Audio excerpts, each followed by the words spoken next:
The US military is preparing for war with China. And when I say that, I don't mean it figuratively. I'm not exaggerating. There have been multiple reports in mainstream media outlets acknowledging that the US military is preparing for war with China, and soon, as soon as 2025. I'm going to go through the evidence that shows this and analyze just how dangerous this situation is. I had been planning on writing an article about this, but my friend and colleague Denny Haifong wrote a good article, and I republished it over at geopoliticaleconomy.com. So the articles that I'll be discussing today, the reports, you can find links to all of those sources in his article, and I will link to that in the description below. So I want to start this analysis today looking at a terrifying article that was published in the Washington Post, one of the leading newspapers in the United States. And it does not mince words. It says very clearly, title, U.S. General warns troops that war with China is possible in 2 years. It's from January 27th. I'm just going to read a few of the main points from this article. China could be at war with the United States 2 years from now, a top Air Force general predicted in a bombastic and unusual memo to troops under his command. The general who wrote this is named Michael Minahan, and he is the head of Air Mobility Command, so he oversees the Air Force's fleet of transport and refueling aircraft. And he warned personnel to speed their preparations for a potential war with China. He said, quote, "My gut tells me we will fight in 2025. So he's predicting war in 2025. Minahan then directed airmen who are qualified to use a weapon to, quote, "fire a clip into a 7-meter target with the full understanding that unrepentant lethality matters most." And then he said, "aim for the head." So this is a top general in the Air Force instructing his troops to train to kill Chinese soldiers with unrepentant lethality. Aim for the head. This is as clear as it gets that the United States is preparing for war with China. And we've seen other reports suggesting the same thing. The Wall Street Journal published an article in October titled, U.S. Defense Strategy Casts China as Greatest Danger to American Security. I'm just going to read a few quotes from this. The Biden administration unveiled a new defense strategy, this is back in October, casting China as the greatest danger to American security and calling for an urgent, concerted effort to build the military capabilities to deter Beijing in the decades to come. So it's another way of saying war with China. If not hot war, at the very least, cold war with China. And the Defense Secretary, Lloyd Austin, who we should keep in mind, until he became Defense Secretary, was on the board of directors of Raytheon, the weapons corporation. He wrote in this defense strategy, quote, "The People's Republic of China remains our most consequential strategic competitor for the coming decades." And they note that the Pentagon's National Defense Strategy is mandated by Congress, and every 4 years, the Defense Department issues a new one. Back under Donald Trump in 2018, they declared China and Russia to be the main threats to U.S. national security. And now the Pentagon is stressing that China is the top threat. The Wall Street Journal pointed out that this national defense strategy came soon after the Biden White House's national security strategy, which was released earlier in October. And the theme was that China is the major competitor to the United States. The Pentagon's defense strategy describes Russia as an acute threat, but it suggests that while Russia is a worry, it is a more transitory danger compared to a rising China with a larger economy and growing military. So in short, what this says is that the U.S. military has assessed that Russia is a short-term threat, but China is the main long-term threat.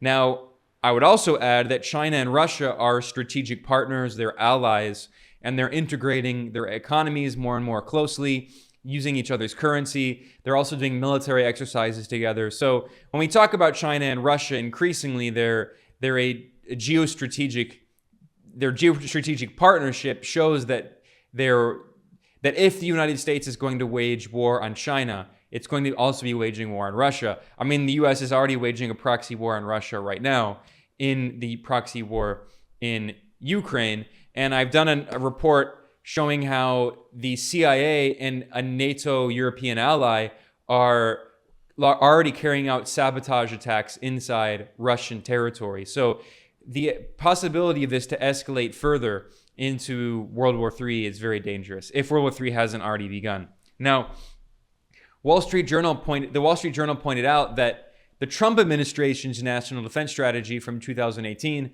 presented China and Russia as the two principal threats confronting the US, but Biden administration officials said their strategy took the Trump era strategy as a starting point and is giving greater emphasis to China. So, like I said, the Pentagon 5 years ago declared Russia and China to be threats, but now they're saying that China is the top threat, even more than Russia.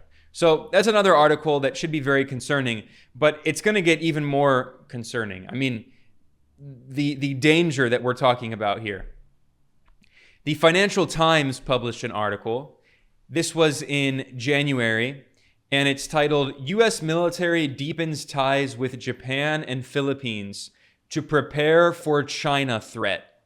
And this once again shows that the U.S. military is preparing for war with China. And it is doing so in collaboration with Japan.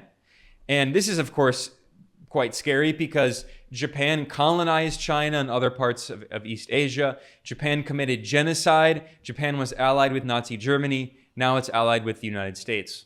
And this article notes that the U.S. and Japanese armed forces are rapidly integrating their command structure and scaling up combined operations, and as Washington and its Asian allies prepare for a possible conflict with China, such as a war over Taiwan. So the US and Japan are preparing for war against China. And the article notes that the US and Japanese militaries have seen, quote, exponential increases just over the last year. And that is according to Lieutenant General James Bierman, who is the top U.S. Marine Corps general in Japan. And he said that the U.S. and its allies in Asia are emulating the groundwork that has enabled Western countries to support Ukraine in its proxy war and their proxy war against Russia. And here, this top U.S. military general makes a direct parallel between the war that NATO is waging on Russia right now in Ukraine and the war that they plan on waging against China. And they said this top Marine Corps general in Japan said, in 2014 and 2015, we prepared for future conflict, training Ukrainians, providing supplies and such. We call that setting the theater, and we are setting the theater in Japan, in the Philippines, in other locations. So the U.S. is preparing for war with China just as it was preparing for war with Russia after the U.S.-backed coup in 2014, after the United States backed this violent coup that overthrew Ukraine's democratically elected government, which had been geopolitically neutral, and installed a pro-Western regime. And then Russia annexed Crimea, although there was a democratic referendum, and even Western polling firms that are anti-Russia admit that over 90% of Crimeans wanted to join the Russian Federation. That was used as an excuse by the West to impose sanctions on Russia and then prepare for the proxy war that we see today. So now that preparation is similar to the kind of preparations that the U.S. military is carrying out with its allies in East Asia. At the same time, Japan, the former fascist power that committed genocide and colonized parts of China, the Financial Times notes that Japan is embarking on a radical security policy shift that will include increasing defense spending and deploying missiles capable of hitting Chinese territory. Japan right now is re-militarizing rapidly, and it's moving to spend more on its military and engage more in military activity than at any time since World War II, since the fascist Japanese Empire. And at the same time, we see that the US and Japan are working together to try to surround China with offensive missile systems. This was reported in the Japanese newspaper Nikkei, and this Nikkei journalist named Annie Sharp, he noted, the US will establish a network of precision strike missiles along the so-called First Island chain as part of $27.4 billion in spending to be considered for the Indo-Pacific theater over the next 6 years. He reported that in 2021. So we're talking about from 2022 until 2027, 2028. So in 6 years, the US is going to spend $27.4 billion to put offensive missiles on the First Island chain. I have a map here. That includes Japan. It includes the northern part of the Philippines. It includes Taiwan. So the US plan is working with Japan and the Philippines to put offensive missiles in those areas aimed directly at China. These are not defensive anti-missile systems. They are $27 billion worth of offensive missiles preparing for war on China, preparing for bombing mainland China. This is the report in Nikkei titled U.S. to build anti-China missile network along First Island chain. And I'm going to read the main parts of this article from March 2021. It notes, the U.S. will bolster its conventional deterrence against China, establishing a network of precision strike missiles along the so-called First Island chain as part of a $27.4 billion spending package. This was part of the proposals made by the Pacific Deterrence Initiative, which is part of the U.S. military's Indo-Pacific Command, and it's the plan they submitted to the U.S. Congress. So all of this shows the U.S. preparations for war with China. And here I have the Flickr account of the U.S. Indo-Pacific Command, the U.S. military, and it shows back in February of 2022 that the U.S. military and the Japanese military were carrying out joint military exercises, and this is clearly aimed at China. This was in the Philippine Sea. And you can see ships from the U.S. and Japan who are doing these joint military exercises preparing for war on China. This is another photo that shows members of Japan's amphibious rapid development brigade getting on helicopters as part of these joint military exercises between the Japan Ground Self-Defense Force, which is the Japanese military, and the U.S. military. So they are already doing military exercises. They are preparing for war with China. And back in January, the new prime minister of Japan, who's very conservative, very right-wing, and who is viciously anti-China, he visited Washington and met with Biden. And Time magazine published an article titled, Fumio Kishida travels to the United States as prime minister of a more assertive Japan. When they say more assertive, they mean more aggressive and more anti-China. And this article notes that this was Kishida's first meeting with Biden since December's announcement of Japan's biggest military buildup since World War II. I want to stress that again. I want to repeat this line. In December of 2022, Japan announced its biggest military buildup since World War II, when Japan had a fascist imperial regime and was allied with Nazi Germany and fascist Italy.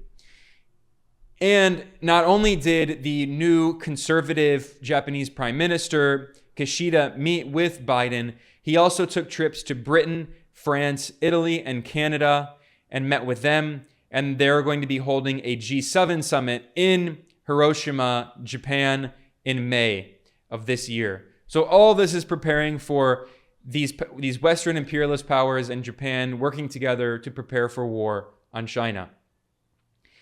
And they note that that Kishida and Biden were discussing Japan's plans to acquire missiles able to strike targets across East Asia. That is They're discussing plans for the US to provide Japan with missiles to wage war on China.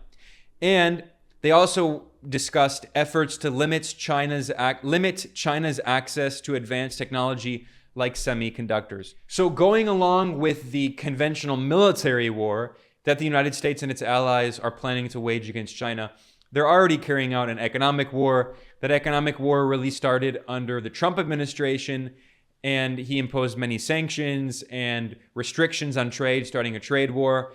And the Biden administration has drastically accelerated the economic war against China, imposing sanctions to prevent China from importing semiconductor and advanced microchip technology and computing technology, supercomputing technology. And Japan is joining the United States in this economic war on China as they prepare for military war. And finally, the last report I want to look at today in this overview from mainstream media outlets showing how the U.S. is preparing for war in China. I want to look at Foreign Policy Magazine, which is the voice of the U.S. foreign policy establishment in Washington. It represents the kind of bipartisan warmongering orthodoxy in both the Republican and Democratic parties. And this is a series of 12 articles that was published by Foreign Policy in January, and it's titled Lessons for the Next War. And in this article series, they make it very clear when they say the next war, they mean war with China. They say we're already waging a proxy war against Russia in Ukraine, and now we're discussing lessons for the next war on China. And they have 12 contributors here, and they're all hawks, neoconservative figures, including Anders Fogh Rasmussen, who was the former General Secretary of NATO, a Danish politician. They also have David Petraeus, who's the former director of the CIA, and he was a top U.S. military general who oversaw the war in Afghanistan. They also have the neoconservative hawk Anne-Marie Slaughter, appropriately named. Yes, Slaughter is her last name, and yes, she is a war hawk. And she was a top State Department official under the Obama administration in the Hillary Clinton State Department. So in this article series, they talk about their plans for waging war against Ukraine. Waging war against China. And in this series, the first article is by the former NATO Secretary General, Anders Fogh Rasmussen.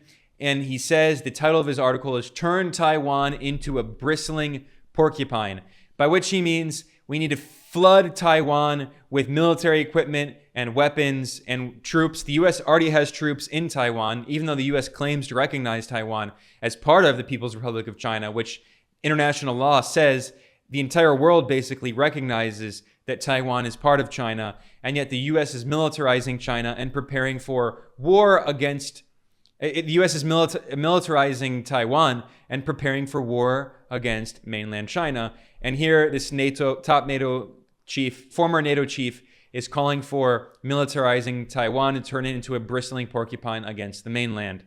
And then they talk about have a better sanctions plan. And this is from someone at the International Institute for Strategic Studies, which is a neoconservative warmongering think tank in Washington, funded by Western governments and by the arms industry, by weapons corporations.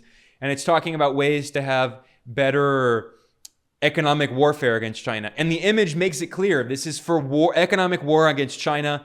It's a modification of the Chinese flag, and it shows people with, this gas pipeline trying to suffocate China. So the U.S. is trying to suffocate China economically as part of this. They talk about nuclear policy. They talk about counter Russia's and China's playbook. This is the article by former CIA director David Petraeus, talking about ways to wage hybrid war and unconventional war against China and Russia. More about Taiwan. I mean, you get the idea. They talk about information war. They say info war that they're going to wage against China and Russia. So the U.S. empire is planning for war against China, not only Russia, like the proxy war we see now. Germany's foreign minister, Annalena Baerbock, has already said very clearly, quote, "We are fighting a war against Russia." I did a separate report about that with a video and a podcast, and I will link to it in the description below over at geopoliticaleconomy.com. So this is the foreign minister of the most powerful country in Europe, Germany, the de facto leader of the European Union. She said, "We are fighting a war against Russia. We can fight this war only together." She called for sending more weapons to Ukraine. Germany has announced that it's going to be sending tanks to Ukraine. So the West is already waging this proxy war against Russia, and they're planning for a war against China as well, maybe in as soon as 2 years, in 2025, according to a top U.S. military general. Now, why? The U.S. is doing this to prevent challenges to the unipolar imperialist hegemonic order that the United States had constructed after the end of the First Cold War in 1991. With the overthrow of the Soviet Union and counter-revolution, Russia was partially colonized by the United States and NATO. They imposed neoliberal structural adjustment programs and shock therapy, mass privatizations of the Russian economy, of its natural resources. And now Russia's independent. The Russian government has reimposed state control over natural resources like gas, like oil, like other strategic minerals, and over parts of its banking system. And China, of course, has a socialist model run by the Communist Party of China. It refuses to allow Western corporations to exploit Chinese natural resources and land. It refuses to allow them to just have total control over the Chinese economy like the US had over Russia's economy in the 1990s, in that moment of unipolar hegemony. And back in 1997, the U.S. imperial strategist Zbigniew Brzezinski made Washington's plans very clear. He spelled it out very clearly in his 1997 book, The Grand Chessboard: American Primacy and Its Geostrategic Imperatives. Brzezinski was a top U.S. imperial strategist, and he was the national security advisor under U.S. President Jimmy Carter. He was the main architect of the U.S. proxy war against the Soviet Union in Afghanistan. And he wrote in this book, right in the introduction, he makes it as clear as day. He says, "Eurasia has been the center of world power. And for the first time ever, a non-Eurasian power, that is the United States, has emerged as the key arbiter of Eurasian power relations and the world's paramount power. The U.S. is the world's first truly global power, and whether it prevents the emergence of a dominant and antagonistic Eurasian power remains central to the U.S. capacity to exercise global primacy." He says, "The United States must maintain influence over Eurasia. Eurasia is the chessboard on which the struggle for global primacy is played. It is imperative that no Eurasian challenger emerges capable of dominating Eurasia and thus of challenging the United States." So the U.S. goal was to maintain a unipolar hegemonic order in which the U.S. was the global empire and it could dominate the entire world economically and extract its resources, exploit labor. And the U.S., because the dollar is the global reserve currency, can maintain a massive current account deficit, massive trade deficit, and it can just import and import and import. And its market could dominate the global economy, and people in the United States would enjoy cheap consumer goods. And the reason that the U.S. could do that without most countries around the world that have massive current account deficits and import more than they export, their currencies are devalued against the other currencies like the dollar, and then they can't afford to have more and more and more imports because they're going to face, hyperinflation like Lebanon, right? But the reason that doesn't happen to the United States is because the US dollar is the global reserve currency. And the reason the US dollar is the global reserve currency is because the US established it that way in 1944 in the Bretton Woods Conference, and any other country that tried to challenge the dictatorship of the US dollar was targeted by regime change and war by the United States. But now the situation is different. In Eurasia, there are two powers, China and Russia, challenging US hegemony, and their allies. And they're challenging US hegemony militarily, politically, and economically. That's what I report on here regularly at Geopolitical Economy Report. I'm Ben Norton. If you enjoy the work that we do here, please consider supporting us over at geopoliticaleconomy.com/support, or you can go to patreon.com/geopoliticaleconomy and become a patron to help sustain this reporting and analysis we do here. I will be back very soon for more. Thanks a lot for listening or watching. We'll see you next time.